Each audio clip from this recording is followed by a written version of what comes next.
I'm going to show you the easiest way to make $300,000 as a consultant and why I've decided not to do it anymore.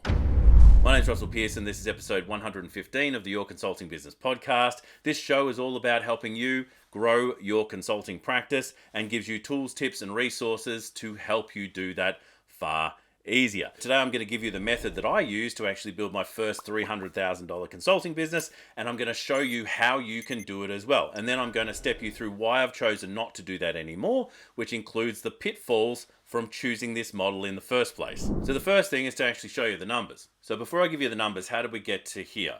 Well, for 30 years now, I've been in the marketing space doing marketing, sales, and promotional work, and I'm working with a lot of consultants, so that's what I do now. But for many years, we're talking about 14 years, I was running my own agency. Now, it's a marketing agency because that's my area of expertise. And so think about your area of expertise. Where are you skilled? Where do you have knowledge and experience? I have been running that agency. I really didn't love the agency at this point. I'd designed sort of these golden handcuffs. It was earning a good dollar. But I felt like I was kind of trapped because I had a lot of employees that were working for me, and I felt there was a lot of management, and I also didn't like the project nature of delivery of the agency model. So there's a lot of little moving parts that I really didn't love.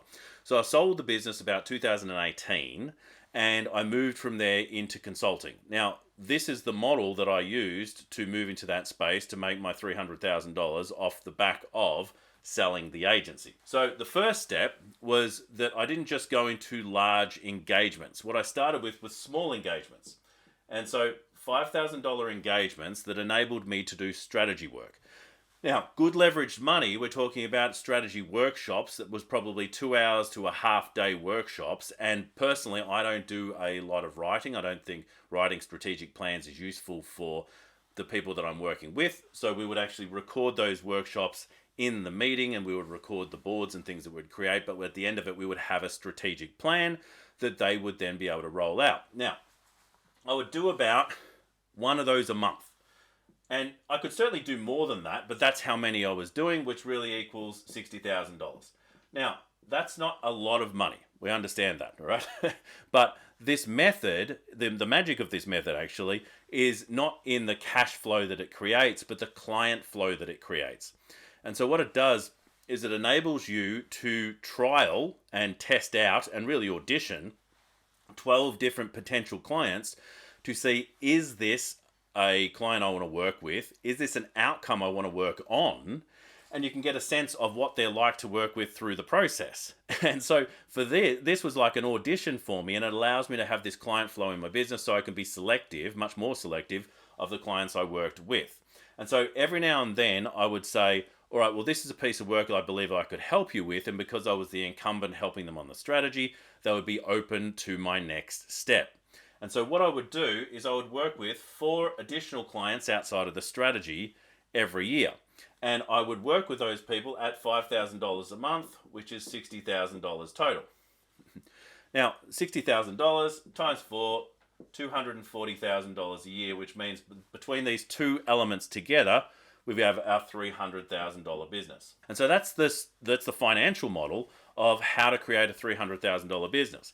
Now, why is it so easy? Well, it's not difficult to make a sale to help people in the strategic side of what your expertise fall into. So whether you are an expert engineer in whatever space, usually a niche area, maybe you're in IT, maybe you're in finance, maybe it's sales and marketing, you're usually able to get some form of strategic work at that sort of price point. Now, depending on how confident you are in the way you run it, I really like running workshops. Other people want to do written reports and the like. If you like doing written reports, well, that's up to you. But you can make that sort of number. From here, the other sale becomes much easier. And so the $60,000 sale is, all right, we are here and we want to go there. There's our strategic plan, right? But we're going to go via this pathway. And almost always there was some form of engagement or employment that had to happen for that goal to be achieved. And in my case, because of the marketing expertise that I had, we needed a marketing person to carry the ball forward. And so for 4 of these opportunities, I would say, all right, well, for the price of a graduate, because that's about the price that they could get someone straight out of university, Instead of engaging a graduate person who has really no expertise and you're going to have to train up, you're probably going to have to tell exactly what they need to do. You can get me engaging at a much less time, but with more outcomes, to take responsibility of this role and actually drive it forward. And so I would be engaging with that company maybe half a day to a day a week, and I would get the same outcomes, if not way more, than anyone they could get within that position for the cost of a graduate. So basically, I was doing the work of an employee that was probably about $120,000 minimum to get a sort of marketing manager in there, but I was doing it at half that rate. So it was a very logical, easy to say yes offer, right? That's the structure, and it was a very good structure for a good amount of time. Now, if that's all your ambition is to get the $300,000, then I want you to understand that this is the fastest way to get it done. It still works today. It's still going to be relevant, even with artificial intelligence. We're in the early days of AI. You're still going to be able to run this for at least 5, if not 10 years. All right, so this works. But why don't I like it anymore? Well, number one, 4 people ended up taking up about 4 days of my work. Now, give or take, some would be a lot easier to function because I would bring technology and software into it. I could automate some things. I could spend, 1 or 2 solid days working on something that would do the work of maybe a month's worth of work because I have expertise, because I'm good at that, and you were good at whatever it is that you're doing, so you would be able to get the same leverage and outcome. But it had no leverage on time. And so really I was hitting my cap here. Now, I could increase this. I could increase it to $80,000. Maybe I could even increase it to $100,000. But they're incremental changes. They're not big changes. And so what have I done instead? Number one, I really like the strategic side of things. Number two, I really like the education side of things. I was a teacher in my past. I really enjoy that sort of work now. And so I really wanted to help more people or train more people. So on top of this work that I was already doing, I was wanting to run workshops. I was wanting to help people learn how to grow their business and learn how to do marketing and sales much better. Now, with the model that I'd chosen, I didn't have much, if any, available time to be able to add those things that I really enjoyed doing on top of the model that I had.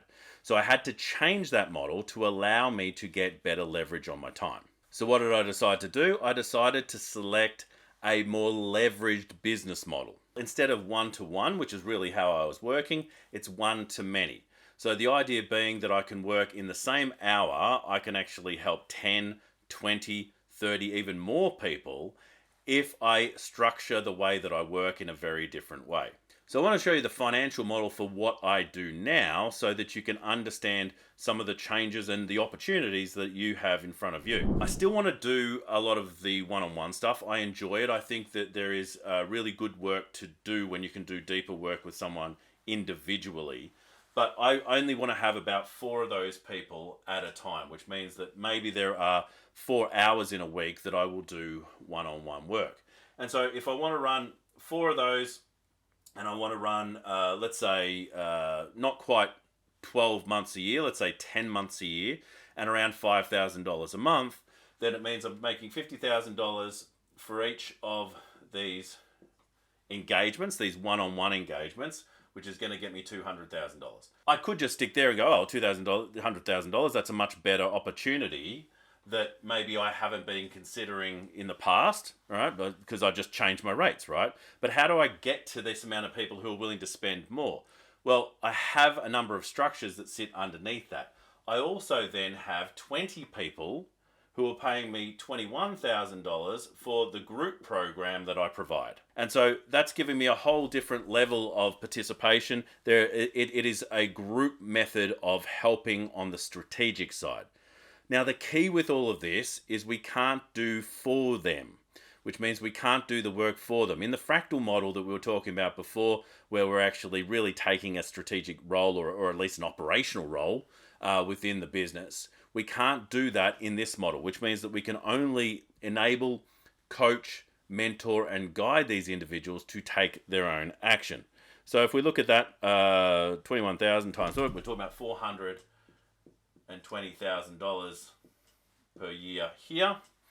And then there's a base that sits under that of people who are in a broader group that is a really nice way of me doing much broader educational work. And so we have the so one-on-one work. I have the Forge Business Program that sits here, and that's more dedicated, more coaching, accountability, more access to me. And so there's 4 sessions that I run every week with this, with the ability for people to work in small ways with me independently. That's part of the program. And basically we work in sprints, which enables us to accelerate their results. But then there's a broader program that is much smaller cost, that per year is $3,000, and we're looking at 50 people in there, which of course equals $150,000. Which, if we add up all these numbers, we're really looking at $770,000. Now, if we look at not modest expenses, but let's say expenses that are reasonable, I sort of tend to look at about $100,000 in expenses outside of myself. So I have some VA support, so virtual assistant support. I have software, and that's the thing with this model. If I want to run this virtual model, then I'm needing that support software to enable me to run very leveraged. And so there is a significant cost to that, which ends up being about $2,000 a month in software. I have my own mentors. I have my own consultants that I speak to, so there's a little bit of cash there. And then there's things like accounting and bookkeeping, and I do spend a little bit of money on that to make sure that I'm managing that effectively and that I'm on track. And so really, if we were to take that $100,000 of expenses out, that leaves us with a really good amount of cash for us to invest either in ourselves, in our business. Obviously, we can take it at profit, and then there's the tax that comes out of that. So this model is much more leveraged. But what is the difference? Well, number one, I have to deal with more people. All right, so that's fine. That's what I've chosen to do. But I need to do it in a way that allows that leverage to happen, which means I can't jump into savior mode. And so with the old model, I would be almost the hero for these 4 clients, where there would be a problem that happens and I can come in and save the day. With this model, you can't be that. You can't come in and save the day for these people. You can help them with guidance, and you can help them identify what is the next steps they need to take, but you need to take a mentor role and an educator role rather than a savior role. And so I think the key with a lot of consulting, and the thing that a lot of people trip on, is that they become a contractor rather than a consultant. And so one of the things that I learned before I even moved to this model was that if I could actually consult more effectively, which means help them take counsel with me rather than do the work for them, I could actually enable the businesses that I ran with, and that $300,000 model would be far more leveraged on my time, because I would just be a counselor and consultant to these organizations rather than a fractal employee.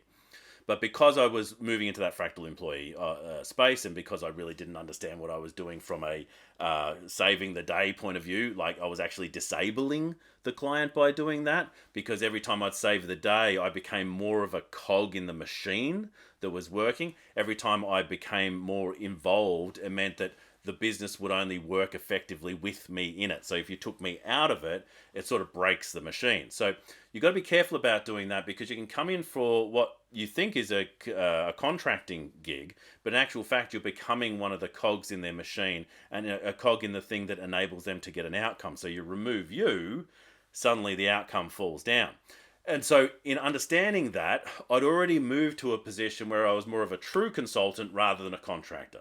And so the natural space from becoming that consultant was going from consultant to coach and educator, understanding that I can be all those things within this business model. So I can be a consultant, which is really more giving direct advice. I can be the mentor. I can share what's worked in the past. I can be the coach. I can enable someone to actually pull out the stuff that's already there within them. Or I can be the guide, which is just to facilitate a path forward for those people. So this model here is much more aligned to the work that I'm doing now. And what I love about this is it still has a massive opportunity to scale. Like I can go from 20 to 50, I can go from 50 to 100. I don't want to really do much more than this. Maybe I could do 5 if I really wanted to push it. But there's not a lot of leverage in the one-on-one work. Yet there's a lot of leverage in the group work. So even increasing this number to 50, increasing this number to 100, suddenly we're at nearly $1.5 million that we can. That's going to make a hell of a lot of difference to the outcome. But do you need that sort of cash? Do I have that sort of ambition? Well, we'll see how we go. I'm really enjoying the journey and I'm particularly enjoying the work I'm doing right now. So, the moral of today's story is just because the business model is easy does not mean it's the right business model for you. In many ways, the business model I now have is challenging in very different ways than it was before. I now need to develop myself and my professional expertise much more because of the ever-changing and evolving space that consultants work within. Whereas before I was focused on 4 specific clients and I wouldn't need the time to develop. Well, I didn't have the time to develop. Now I have that time to actually do that sort of work, and I enjoy that sort of work. So I've designed it around something I enjoy doing. It's because I've created a select consulting model, which is really the basis of all the work we do in the Forge Business Program and the Consulting Guild. So if you want a selective business model, if you want to become a select consultant, you actually get to choose the business model that works for you. I think the interesting thing about business models in general is that you don't have to stick with what you've always done. You can adapt and you can change. And so it comes down to, at the end of the day, what do you enjoy? What do you want to do in the consulting business that you're building? And so it comes down to design. Lifestyle design, career design, what do you enjoy doing? The cool thing about all of this is that you have expertise. You've got experience in what you've done before. You've got expertise in knowing how to get outcomes for people. If you don't have those things, then neither of these are going to work for you, because you're taking a person from here, where they've got a problem, to here, where they get an outcome where the problem is no longer there. And so if you can't do that, then my advice to you would be to go and get expertise that help people create outcomes. But once you have those expertise, this is where you can start really designing a business model that's right for you. Until next time, my name is Russell Pearson. Stay passionate. I'll catch you on the next one, and bye for now.